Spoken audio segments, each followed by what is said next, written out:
Priorities.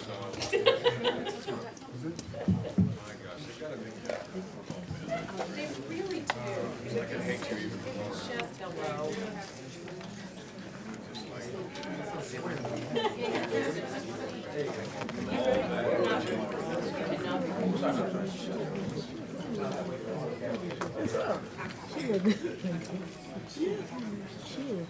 It's awfully quiet in here now. Awfully quiet. Okay, we had a cast member to step out for a second. Okay, we're gonna now open the floor up for questions. All right, I have a question over here. I'll just pass the mic to each person as you ask. And make sure you introduce your outlet and name and all of that, but I know you know how to do that. Hey everybody, this is Shannon Lanier from Arise TV, and I spoke to many of you earlier, and you were saying will be your first time watching it as well. How was it watching it for the first time and with a live audience, especially for mom and dad? You guys got a lot of reactions. Oh yeah! So, what was it like hearing the live audience? It was fantastic because, as you can well imagine, unless you have a large dinner party at your house, you seldom hear a reaction to a television show you're involved in. It was great, especially I started hearing some people making noise before things happened because it appeared you were suspecting that something delicious was about to transpire. So, and then as long as it's not about football, you can ask Renee anything you'd like. Okay, I do know how to turn on a microphone, thank you. I found it interesting after the first couple of lines. Palmer looks over into me and goes, I didn't know this was a comedy. And I said, you know, I always thought the same thing until a couple of times last season I was at a friend's house watching the show and they were dying. And so your response was exactly what my girlfriend's responses were. So I'm thinking there is a lot of ooh, ah, you know, commentary, throwback, and Yeah, it's funny. and it's not funny, but it's You're pretty funny. You're pretty funny. You're funny. Yeah, I think you're funny. You're very funny. I have to say, I told John when we shot the first episode, I said the funniest line in the whole season is John saying, "Did you just really just ask me that question?" Because I'm standing there hating him on set, looking at him and going, "You looked in the mirror lately, darling," and he's looking like Bo Duke sitting there going. You know, and I'm sitting here going, there's not a woman in America that's going to believe a word Catherine just said. And I'm so glad when you said it was a surprise. Did you really just ask me that question? Okay, I'm sorry. Next question. We'll just go on and talk for She a minute. imitates me. Good evening, everyone. This is Siobhan Jenkins from the Couture Lifestyle magazine. My question is, with this seeing that preview, I could tell that you guys are going to have your own scandal on. So my question to the whole cast is, with each one of you guys, what would be one word to describe this second season? Starting with Jeffrey. One word, yeah, there you go. Good. Do over here. Discovery. Wyatt. Sexy. Revenge. Come on, Catherine. One word. For me? Conflicted.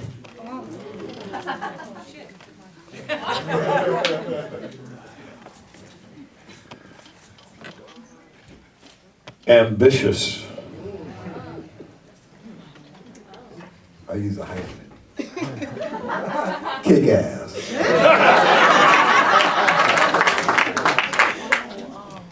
Persistent. Those two words too. Deliciously complicated.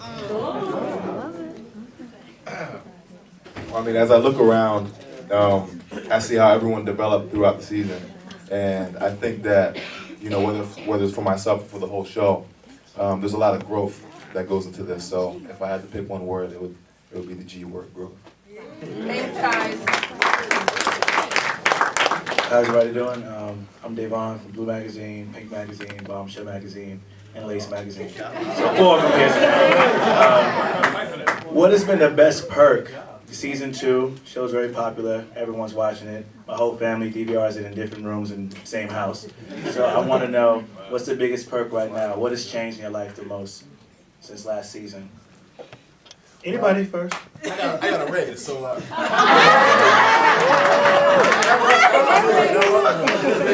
Oh, wow.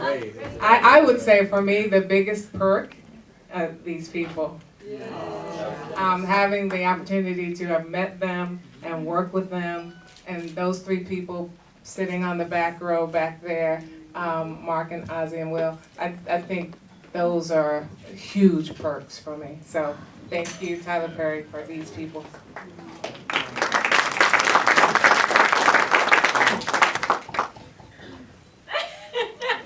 I would say,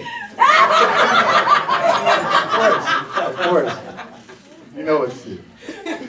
No, I would say kind of a new discovery for me is something they have us do is they have us live tweeting on the show, which before I was on the show I wasn't on Twitter, and it's great. You talk about the response that we have here. Twitter kind of feels like that, where you get the live response from the audience and everything. So I would say just the Twitter fans has been a great benefit, a great perk.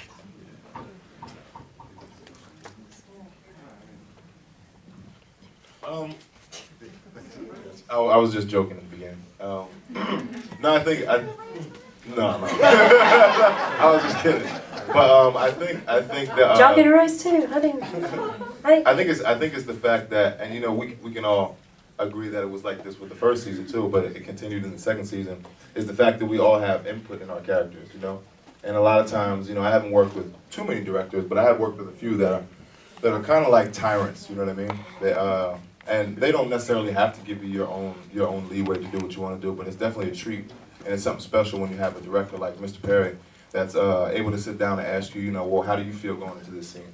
So, you know, that was definitely a perk for me. I think everyone else can understand that too. You shy all of a sudden? You shy all of a sudden? Whoa, this is new.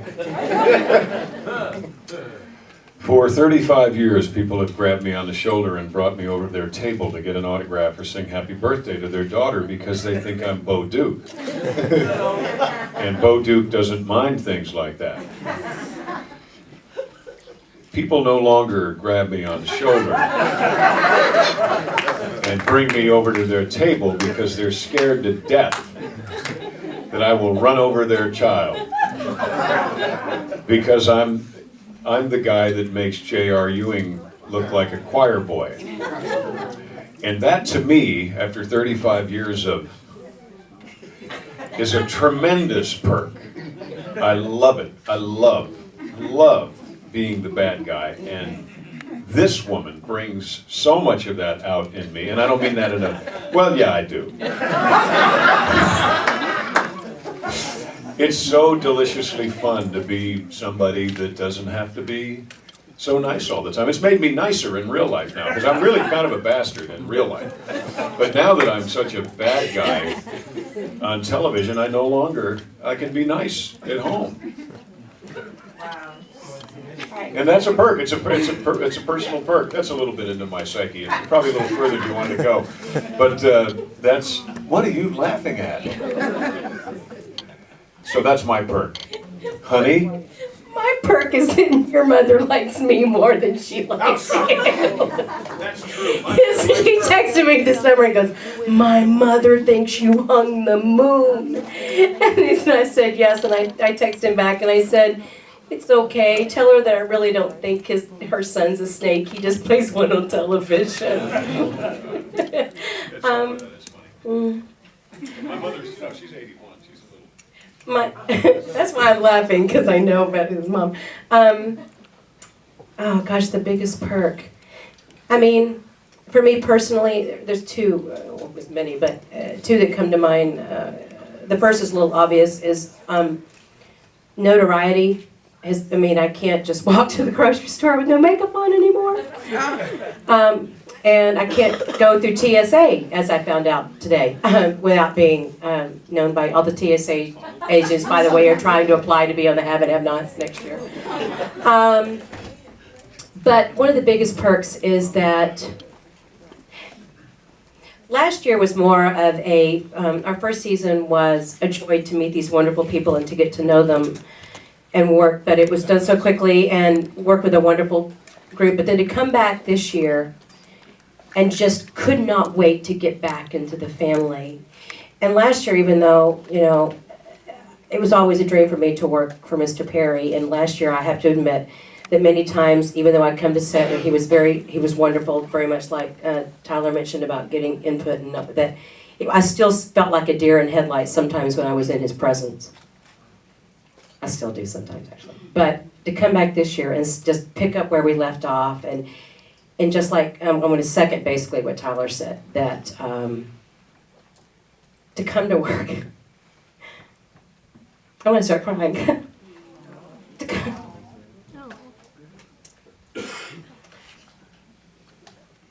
To have a director that lets you bring something to the table and is letting you say, okay, go out there and do it. And if he doesn't like it, he'll say, no, let's try it this way. But at least he listens. And he has a vision. And he knows that we have, and if we feel a conflict, if we can say, hey, I don't think this, and he goes, why do you feel that way? And I tell him, he goes, and sometimes he will say to us, well, no, try it this way. And I go, you're right. And he goes, okay, do it this way. And I, as an actor, there is no greater joy to know that I can come and create something from my perspective and have a director want that from me and pull that out for me. And I second about the 3 men in the back. Even more so this year. I almost really start crying. I need to move this on to Jackie now, but that's my biggest perk. I don't want to follow that. We have another question. Hi everyone, Imani Ellis from thejazandbrand.com. Congratulations, that was amazing. That was amazing. My question for you is, what was your initial reaction to meeting the great Miss Oprah Winfrey? I gave her a hug and I think I squeezed a little too long. Tyler was like, this is Jaclyn, she plays Amanda. And I started crying. I never thought I would ever meet Oprah Winfrey in my entire life. And I used to watch her show after school every day, and it kind of was just incredible. That's all I can describe it as. It was truly incredible. Yeah, I remember that day very vividly. We were all standing in the Cryer family room, and Tyler wanted us all there. I think it was like 9 in the morning, 8:30 in the morning, something like that. But we all had to be there because it was a very important meeting that he had to have with us. And he told us how much he appreciated the hard work, how fast we were shooting, how we came prepared and ready to shoot. And then he said,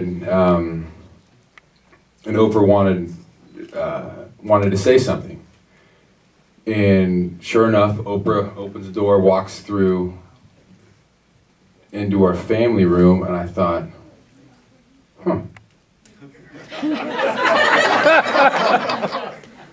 that's Oprah Winfrey. But it didn't really hit me until she started speaking.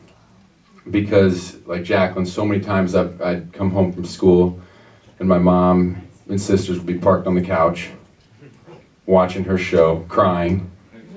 And here is a woman that's changed the world in so many ways, and we all had the opportunity to meet her. And that's not something I ever thought in my wildest dreams would happen, but I was taken aback, I was shocked. And I still have the screenshot on my computer that I had taken with my phone when they showed the highlight reel, and there was me hugging her. And I told Tyler, I said, Tyler, you gotta let us know so we can bake her cookies or something, or welcome her, you know?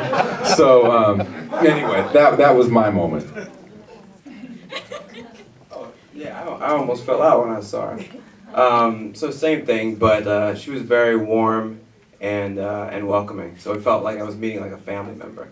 So I was nervous, and then when I saw her and got to hug her, I just felt like this just warmth and this energy that was just amazing. So. Okay, we have time for one more question for the haves and have-not. Hello, my name is Judy Davis. I'm covering for Yahoo. Just wanted to know if you guys are pretty much satisfied with how your characters are going so far, and if not, what direction would you like to see them go? Let me have that microphone. We're passing it down to Eva. Well, I can tell you real quick, I don't think I'm going to have any friends after this season. Amanda changes a lot. But it was fun. I had so much fun this season, and you'll see her change throughout the season, and hopefully you like it. I don't know, it's interesting. I'm still waiting for my man. I hope he gets here soon. Thinking about building a pool in the backyard in hopes that the pool boy will run away with my wife. I'm enjoying it. I'm enjoying it very much. I think there's some pounds of flesh that Jim would like to extract from people, and I hope that he gets the I hope that he gets the opportunity to do that, and I'm excited. I'm excited for that opportunity. Yes. Hi, Veronica. How are you? I think Jim is secretly in love with Veronica. Yes. Well, it is. I mean, there's nothing. I mean, there's nothing. Yeah. Okay. Whoops. Damn, that cat is out of the bag and running all over the floor. But before I go, I have to say, thejohnschneider.com.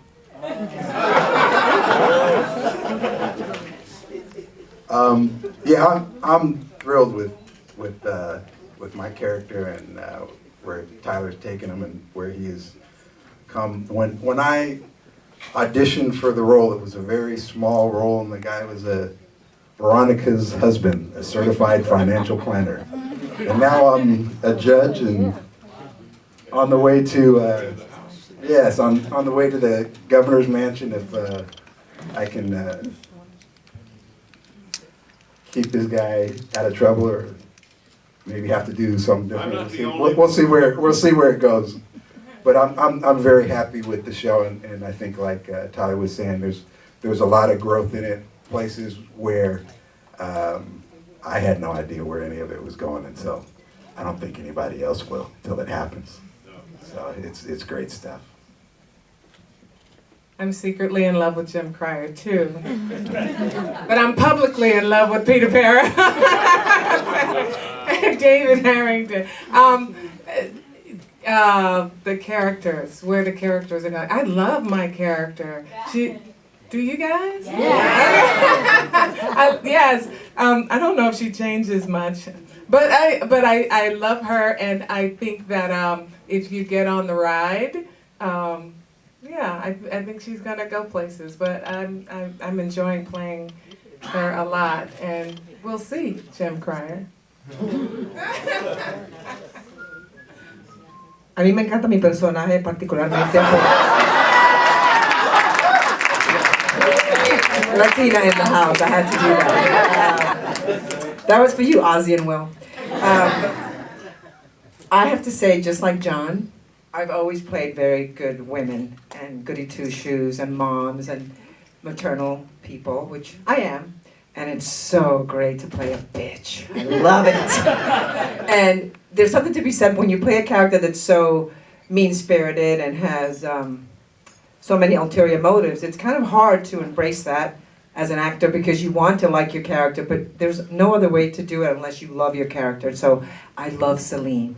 I wish I was more like her in real life. I got one here.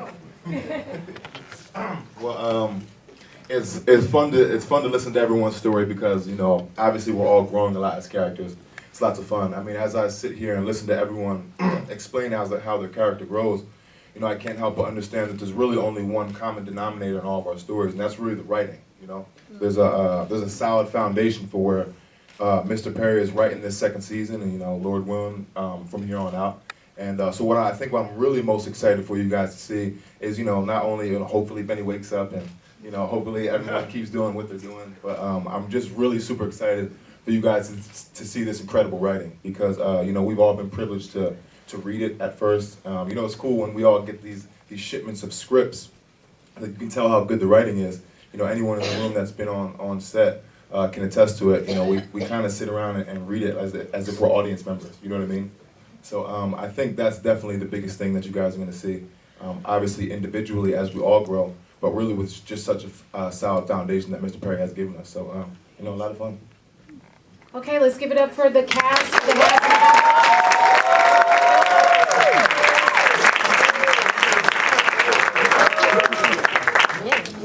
Well, you know, they always say the best guests are the last. From Judy, from Ryder to Judy.